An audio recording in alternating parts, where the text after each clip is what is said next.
Repercussão internacional sobre a perseguição a Eduardo Bolsonaro pode trazer consequências institucionais ao Brasil. Vamos acionar o correspondente Ivan Kleber, que traz os detalhes. A começar pela interferência do ministro das Relações Exteriores em decisões que competem ao governo americano. Ivan Kleber, boa tarde, seja muito bem-vindo ao Jornal da Oeste. Boa tarde, Geisiane, boa tarde, Serrão, Musa, e uma saudação especial a toda a audiência da Revista Oeste. Pois é, a agência de notícias Bloomberg, uma das mais importantes do mundo, já repercute o assunto e nós temos essa questão envolvendo agora o Itamaraty. Mas acho que é importante, Geisiane, a gente trazer alguns fatos aqui, lembrar a nossa audiência em que pé que estão as coisas, né? Vale lembrar que os Estados Unidos, a administração Trump, já passou dos 100 dias, né, 4 meses de governo, e até agora não indicou um embaixador para o Brasil. A administração Trump não indicou um embaixador que vá representar os Estados Unidos no Brasil. E tem mais. O Mauro Vieira não conversa com o Marco Rubio, secretário de Estado, né, que seria o equivalente ao cargo do Marco Vieira. Isso não acontece. Tem mais. O Celso Amorim já reclamou que o conselheiro de assuntos internacionais de Donald Trump também não conversa com ele. É nesse cenário que o Itamaraty, então, vai, de alguma maneira, tentar articular o quê? Em qual porta eles vão bater se ninguém atende eles? É uma missão complicada aí da senhora que foi citada antes, para tentar abrir esse diálogo com a administração Trump. E tem um ponto. A administração Trump já mostrou que o melhor não é colocar ela com as costas contra a parede. Eu vou dar aqui um conselho, uma prestação aqui de serviço gratuita para o Lula. Se ele quer resolver isso, se o governo Lula quer resolver isso, por que o Lula não liga para o Trump, então? Não foi o Lula que disse que resolveria guerras com potencial de levar a Terceira Guerra Mundial numa mesa de bar? Isso aqui até que não está tão difícil, então, né? Lula, ligue para Trump e exponha a questão e tente resolver você diretamente com Lula. Eu acredito com o Trump. Só lembrando que o Trump hoje acordou inspirado, né? Ele disse que o Putin está brincando com fogo. Então, imagine chegar uma ligação do Lula lá, essa altura do campeonato, não sei como é que vai ser recebida. Mas, Geisiane, de fato, é uma tentativa, talvez, por parte do Itamaraty, de ganhar tempo nessa questão toda. Mas eu vejo uma situação muito complicada. Lá nos Estados Unidos, a gente sabe que as coisas estão andando, e a Ana Paula Henke, inclusive, trouxe essa informação na semana passada aqui na Oeste, dizendo que fontes dela, né, disseram que essas sanções já estariam, enfim, para análise da Secretaria de Tesouro, ou seja, está muito avançada essa questão. Talvez o Itamaraty esteja entrando em campo um pouco tarde, viu, Geisiane? Bruno Musa, nós estamos com o Ivan Kleber, o nosso correspondente internacional. Vale lembrar ainda nessa questão toda da diplomacia brasileira que, além desses problemas mencionados pelo Ivan, nós temos um problema chamado Janja. A Janja toma frente também, mancha bastante o nosso nome internacionalmente, e Celso Amorim, que se comporta como o verdadeiro ministro. Vale lembrar, processo eleitoral da Venezuela, o Celso Amorim acompanhou em loco, ele estava ali em persona não grata de repente, mas estava em persona na Venezuela acompanhando todo o processo eleitoral. Então a gente tem essa grande bagunça quando nós estamos falando de relações exteriores e o Brasil, mais uma vez, saindo manchado de tudo isso. Mas, Bruno Musa, nós estamos com o Ivan Kleber, nosso correspondente internacional. Sua pergunta. Ivan, sempre um prazer, muito boa tarde. Você mencionou ali sobre aquela fala, mais uma triste do Lula, né, que ele poderia acabar com a guerra.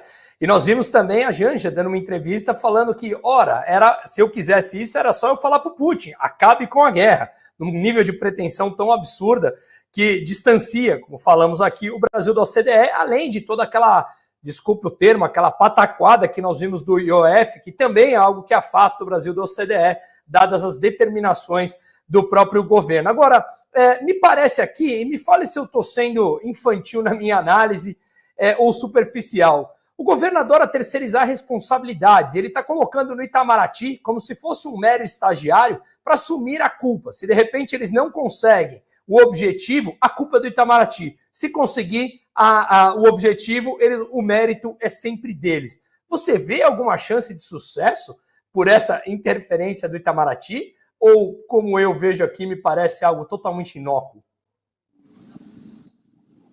Musa, sempre bom falar com você também. Olha só, as chances são mínimas, porque as pessoas esquecem de um detalhe muito importante. A missão visa neutralizar as ações do deputado Eduardo Bolsonaro. Tudo bem, vamos partir do princípio que as ações, então, do deputado sejam neutralizadas. O que o Itamaraty, o governo, enfim, quem está elaborando essa estratégia esquece é que nós precisamos voltar no dia 7 de setembro de 2021. Muita coisa aconteceu naquele dia, muita coisa mesmo. Foi talvez uma das maiores, se não a maior manifestação política da história do Brasil, milhares de pessoas nas ruas. Mas teve um episódio que aconteceu no aeroporto de Brasília, enquanto um cidadão americano chamado Jason Miller foi detido pela Polícia Federal por algumas horas naquele dia. Acontece que hoje o Jason Miller, ele é conselheiro do Trump, ele tem carta branca para entrar e sair, com perdão do trocadilho aqui, da Casa Branca. Ele está muito próximo a Trump.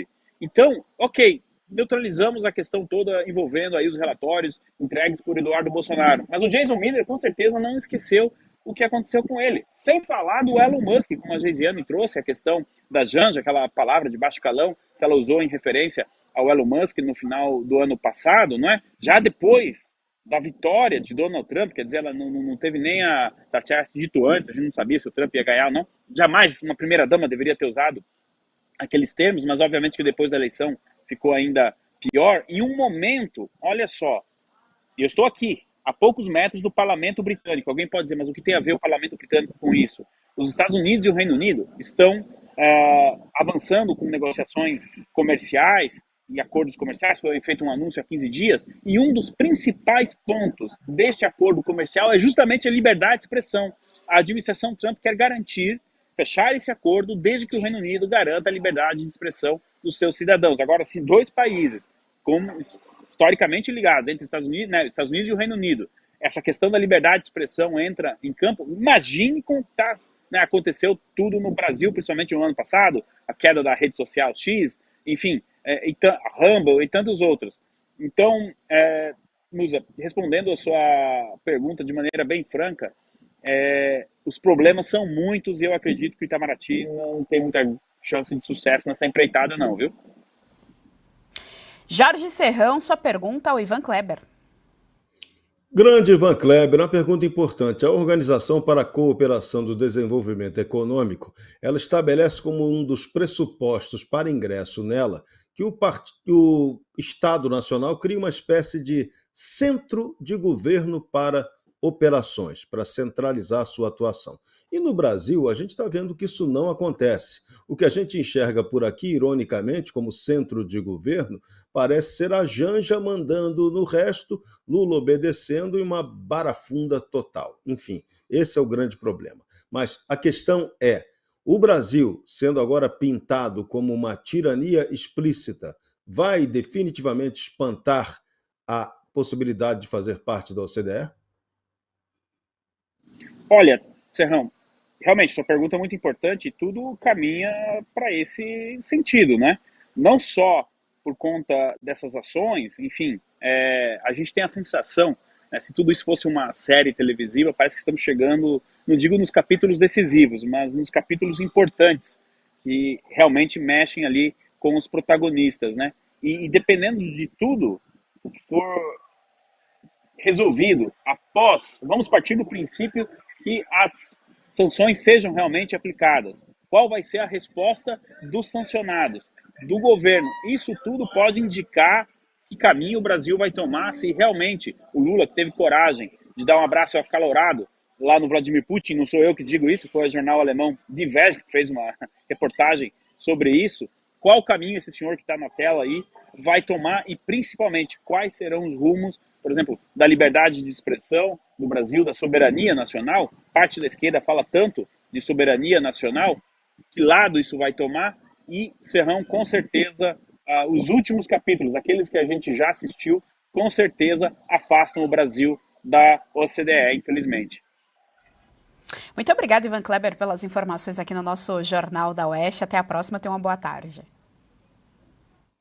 Geisiane, Serrão, Musa e audiência, uma boa tarde e bom prosseguimento do programa.